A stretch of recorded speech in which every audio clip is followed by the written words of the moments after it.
Bonjour à tous, donc je vous propose dans cette vidéo un lien entre les aires et les primitives. Alors tout d'abord on va considérer une fonction f qui va être donc continue, ça veut dire qu'on va tracer sa courbe sans lever le crayon, continue sur un intervalle, et on va la prendre positive sur intervalle AB. Donc on aura une courbe, ici vous aurez un intervalle AB, et vous aurez ici une courbe qui peut être décroissante, un petit peu croissante, voilà, avoir des fluctuations, et on s'intéresse nous au domaine qui est situé donc sous la courbe, c'est-à-dire entre la verticale d'équation x égale a, la verticale d'équation x égale b, l'axe des abscisses et la courbe. Et vous voyez, ces quatre courbes forment un domaine, et ce domaine a une aire, et c'est cette aire qu'on se propose de calculer. Maintenant, je vais créer une fonction, donc que je vais appeler grand A, et on va appeler grand A de x, ça sera l'aire du domaine sur l'intervalle a petit x, et avec x qui est entre a et b. Alors, ça veut dire que ce domaine, vous voyez ici, donc je vais reprendre mon dessin, vous avez votre axe ici, on a a, b, et moi je vais m'arrêter en x. Alors x est quelque part entre a et b, donc j'ai toujours la courbe à peu près, ouais.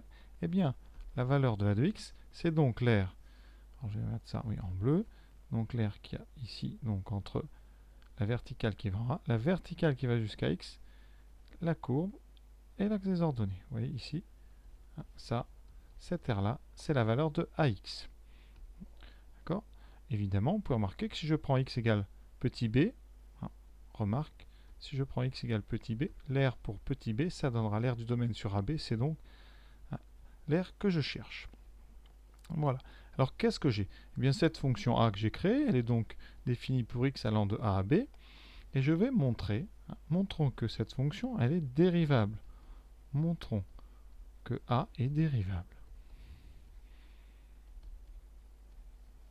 Et que sa dérivée, c'est tout simplement petit f de x. Voici un petit exemple sur GeoGebra. Donc ça, c'est une fonction. J'ai pris un extrait de la fonction, de la courbe de la fonction logarithme, ici de 2 à 8. Ça, donc en grisé, en marron, la léger, c'est l'aire de 2 à 8. Vous voyez, si je change la valeur de x, ici, donc quand x est égal à petit a, donc là c'est 2, mon aire est nulle. Petit à petit, quand x va grandir, eh bien, l'aire a de x va augmenter jusqu'à sa valeur finale. Voilà. Sur un deuxième dessin, ici, j'avais représenté donc ça en bleu, l'aire, ça vaut a de x. Maintenant, je vais représenter a de x plus h, avec un h, un petit nombre ici, donc je vais rajouter ici x plus h, et donc l'aire a de x plus h, ici, elle vaut donc l'aire que je vais colorer en orange, ici, de a jusqu'à x plus h. Vous voyez, donc l'aire entre la verticale en a, la verticale en x plus h et la courbe. Et donc, ça me donnera l'aire de cette zone que j'ai assurée ici. Comme j'ai pris un nombre ici, petit h, positif, de façon à ce qu'on soit juste après x, ici, entre x et b, eh bien, mon aire orange est un tout petit peu plus grande que mon aire bleue. Et je vais vous faire la démonstration pour une fonction croissante. Donc là, voici a, x, x plus h et b. Donc, je vais vous représenter encore une fois, donc en bleu, l'aire de a jusqu'à x. Donc ici, je trace la verticale à x. Donc c'est l'aire du domaine qui est dessous. Donc la voici. Voici. Cette valeur en bleu clair, c'est donc a de x. Ensuite, jusqu'à x plus h. Donc tout à l'heure, je l'ai fait en rouge. Donc on va aller jusqu'à la verticale qui est en x plus h. Donc l'aire est sous la courbe. Elle part de x égale a, la verticale jusqu'à là. Donc si on assure, on va assurer tout ça donc jusqu'au début. Et moi, ce qui m'intéresse, c'est d'évaluer a de x plus h, la différence entre a de x plus h moins a de x. Alors cette différence, si vous avez bien compris, c'est la petite zone ici qui n'est que rouge entre x et x plus h. Donc toute cette zone-là. Ça va être la différence entre l'aire qui va jusqu'à x et l'aire qui va jusqu'à x plus h. comment évaluer ceci. Alors, pour le calculer, c'est difficile, on ne connaît pas les valeurs de la fonction. On va faire un petit encadrement. Je vais prendre le point ici sur le segment x plus h qui est le plus bas et le point qui est le plus haut. Le point qui est le plus bas ici, son ordonnée, c'est l'image de x, c'est f de x. Le point le plus haut, ça sera l'image donc de x plus h. Alors ma zone verte, elle est comment? Elle est entre deux rectangles. Oui, un premier rectangle qui sera situé sous ce trait jaune que je place, donc que je suis en train de tracer, vous voyez. Et un deuxième rectangle plus haut, que je vais mettre en rose, donc qui va jusqu'au point le plus haut, qui va descendre évidemment jusqu'en bas. Voilà. Ma zone verte, vous voyez bien qu'elle est entre le rectangle jaune que je vais dessiner à côté, voilà, ce rectangle ici, voilà, le rectangle rose ici que je fais à côté, voilà, pour bien que vous les voyez, hein. Sur les dessins ils sont superposés, voilà. Et la différence, vous voyez, la courbe verte, elle est entre les deux, hein. Elle va être à peu près comme ceci, voilà, c'est celle que je cherche à mesurer. Eh bien, ma zone verte, elle est entre la zone rose et la zone jaune. Et comme cette zone, c'est la différence, elle sera donc entre l'aire plus petite jaune et l'aire plus grande violette ou rose. Quelle est l'aire jaune? Alors, l'aire en jaune. Donc, je vais écrire ça en jaune, comme ça vous avez des repères. Aire jaune, c'est un rectangle. Hauteur, donc, fois la base. Alors, j'ai mis hauteur fois base. Quelle est la hauteur de notre rectangle jaune? C'est la hauteur ici qu'on a ici, c'est f de x. Multiplié par la base. Alors la base, vous voyez, pour les trois zones, c'est la même base. C'est la différence ici entre x plus h et x. C'est donc h. H, ce petit nombre positif que j'ai pris. Hein. Ça, c'est pour mon aire jaune. Donc ici, je sais que a de x plus h moins de x, ça donc au-dessus de ça. Donc ça sera ici f de x fois h. Ensuite, l'aire ici rose. On ne voit pas très bien, mais voilà. C'est un rectangle plus haut. La seule différence, c'est que la hauteur, c'est f de x plus h au lieu d'être f de x. Je vais l'écrire en blanc, vous voyez. C'est donc hauteur fois la base qui fait toujours h. Donc ma différence ici, elle est entre f de x plus h et elle est entre f de x fois h et f de x plus h multiplié par donc h. Maintenant, je vais diviser par h. h est non nul. Voilà, je divise par h.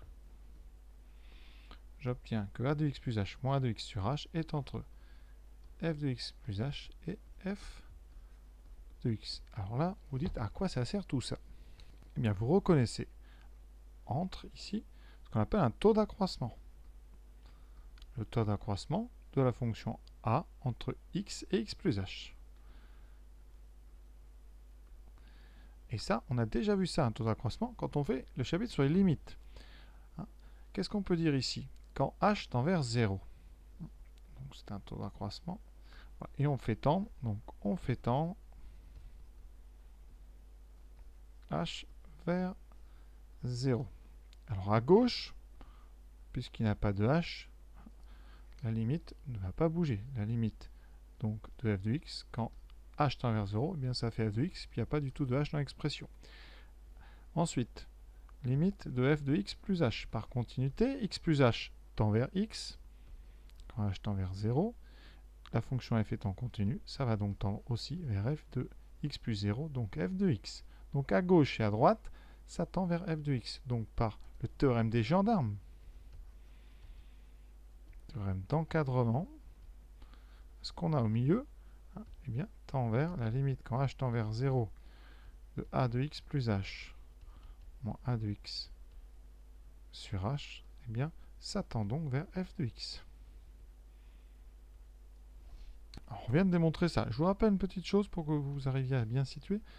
En première, on a démontré que si la limite, quand h tend vers 0, de f de x plus h moins f de x sur h, c'était égal à L, alors on disait que f est dérivable en x et son nombre dérivé c'est L. Donc ici on applique ça exactement. Alors f est remplacé par grand A et petit l par f de x. Donc d'après ce qu'on vient de trouver, donc on en déduit que A est dérivable en x. Donc comme on l'a fait pour tout x entre a et b, f est dérivable sur l'intervalle AB. Et en même temps la dérivée de A, ça sera petit f de x. Hein? Donc qu'est-ce qu'on déduit de ça? Donc petit f est une dérivée de A. Donc A est une primitive de petit f. Ça veut dire ici qu'on va pouvoir utiliser les primitives pour faire des calculs d'air. Alors des primitives de petit f, il y en a une infinité. Donc soit grand f, une primitive, c'est-à-dire une qu'on aurait réussi à trouver. Une primitive de petit f. Comme a est une autre primitive, on sait, d'après le cours, on sait que pour tout x, f de x va s'écrire petit a de x plus une constante. On sait que le lien entre deux primitives d'une même fonction sur un segment, eh bien, c'est la différence est une constante. Alors, maintenant, comment trouver la constante? On sait que a, c'est l'air entre a et x. Donc, je vous rappelle que a de petit a, c'était égal à 0. Donc, f de petit a, c'est donc constante. C'est-à-dire que la constante, c'est f de petit a. Donc, ça veut dire que si on connaît une primitive, eh bien cette primitive, eh bien ça sera a de x plus f de petit a. Conséquence, eh bien la valeur de a de x, c'est la valeur de ma primitive en x moins la valeur en a. Ça veut dire que si vous voulez calculer donc l'air petit a, ça sera donc la valeur de notre fonction a en petit b, j'avais dit, pas en petit a, hein, puisque nous, grand A, c'est donc l'air qui a de A jusqu'à B, donc il faut que je prenne petit x égale B ici, vous voyez, pour avoir le bon intégral. Et ça, d'après ce qu'on vient de dire en bas, c'est donc la valeur de la primitive que je connais de petit f en B moins f de A. Et vous voyez, pour calculer l'air, on a donc besoin d'une primitive, n'importe laquelle, puisque ça marchera pour toutes les primitives, hein, et vous ferez la valeur de votre primitive en B moins la valeur en A. Alors avec les symboles qu'on expliquera plus tard, eh bien l'air, on l'écrira, c'est l'intégrale entre a et b de f de x dx. Et donc pour le calculer cette intégrale, on fera une soustraction donc entre deux valeurs d'une primitive de petit f. Donc voilà ce lien entre les aires et primitives. Alors j'ai démontré ça pour une fonction croissante. Alors pour les fonctions décroissantes, c'est la même chose. Puis pour le reste, hein, l'idée est conservée, hein, avec des petites variantes. Pour finir, parlons des unités. À chaque fois que vous calculerez une aire, vous trouverez un nombre, ici, qui va exprimer une aire en unité d'air. L'unité d'air, c'est très simple. C'est une unité qui dépend vraiment du repère que vous avez dessiné.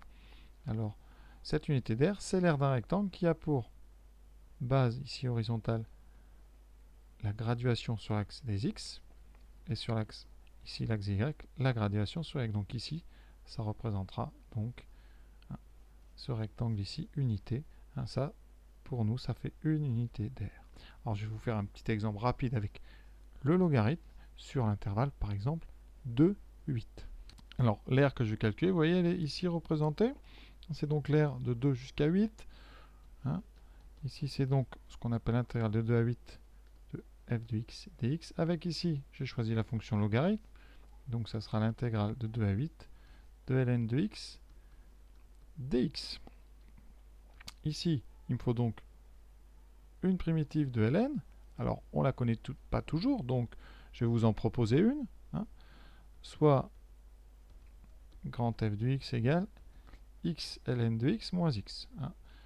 Voilà. On va montrer que grand f est une primitive de ln. Alors, pour ça, c'est très simple. On calcule f'.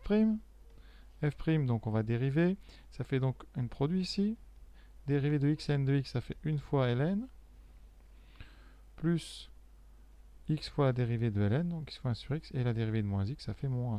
Donc on obtient ln de x plus x fois 1 sur x, ça donne 1, moins 1, ça donne bien ln. Donc ça veut dire qu'une primitive de ln, c'est xn de x moins x. Vous voyez, j'en ai trouvé une. Eh bien, je vais utiliser cette primitive pour calculer ici mon R. Pour noter ça, eh bien, on va d'abord écrire la primitive entre crochets. On va réécrire les bornes et on fera d'abord la valeur, ici vous voyez en B, donc 8 ln de 8 moins 8, moins la valeur en A, donc en 2, 2 ln de 2, moins 2. Je vais essayer de simplifier. Donc ln de 8, 8 c'est 2 au cube, donc ln de 8 c'est 3 fois ln de 2, moins 8, moins 2 ln de 2, plus 2. Donc il me reste 24 moins 2, 22 ln de 2, moins 6. Je vais donner une valeur rapprochée et on va vérifier sur le dessin que l'air correspond bien à cette valeur rapprochée. Vous voyez, je trouve 9,25. À peu près 9,25. Ça veut dire quoi? Que dans n'importe quel repère, eh bien, l'air que vous trouvez doit faire 9,25 unités d'air. Alors sur le dessin que vous avez devant vous, ici je vais essayer déjà de vous indiquer combien vaut une unité d'air. Alors ici, vous voyez, on va tracer le rectangle unité. Donc 1 sur les abscisses, 1 sur les ordonnées. Et maintenant, je trace donc le rectangle. Vous voyez, c'est un rectangle sur mon dessin qui fait 2 grands carreaux. Ça, c'est donc une unité d'air. Et je vais regarder dans ma zone grisée combien j'ai de fois cette zone. Pour gagner du temps, j'ai déjà numéroté ici toutes les unités d'air entières que j'ai trouvées. Vous voyez, 1, 2, 3, 4, 5 ici, 6, 7, j'ai mis 2 petits carreaux en bas, 8. Ensuite, vous en avez une neuvième à peu près répartie entre ça et ça. Un petit peu plus. Voilà. Et donc, vous voyez, il reste à peu près un demi-carreau, donc un quart d'unité. Donc, on a bien une aire qui fait, eh bien, ici, vous voyez bien, à peu près 9,25 unités d'air. Alors, c'est pas si précis que ça, mais voilà. Globalement, vous devez retrouver sous votre courbe la même quantité d'unités d'air, quel que soit votre repère. Ça ne dépend pas de la taille, ça ne dépend que de l'unité d'air que vous aurez choisi. Donc voilà, cette vidéo, c'était donc une démonstration dans le cas où la fonction f est croissante et positive. On peut généraliser ça à toutes les fonctions. Donc maintenant, dans le chapitre, quand on calculera, on voudra calculer des aires de domaine sous une courbe, on utilisera des primitives. Voilà, j'espère que ça vous a plu, que vous avez un petit peu mieux compris comment on passait d'air à primitive. Voilà, je vous souhaite bonne fin de journée, à bientôt.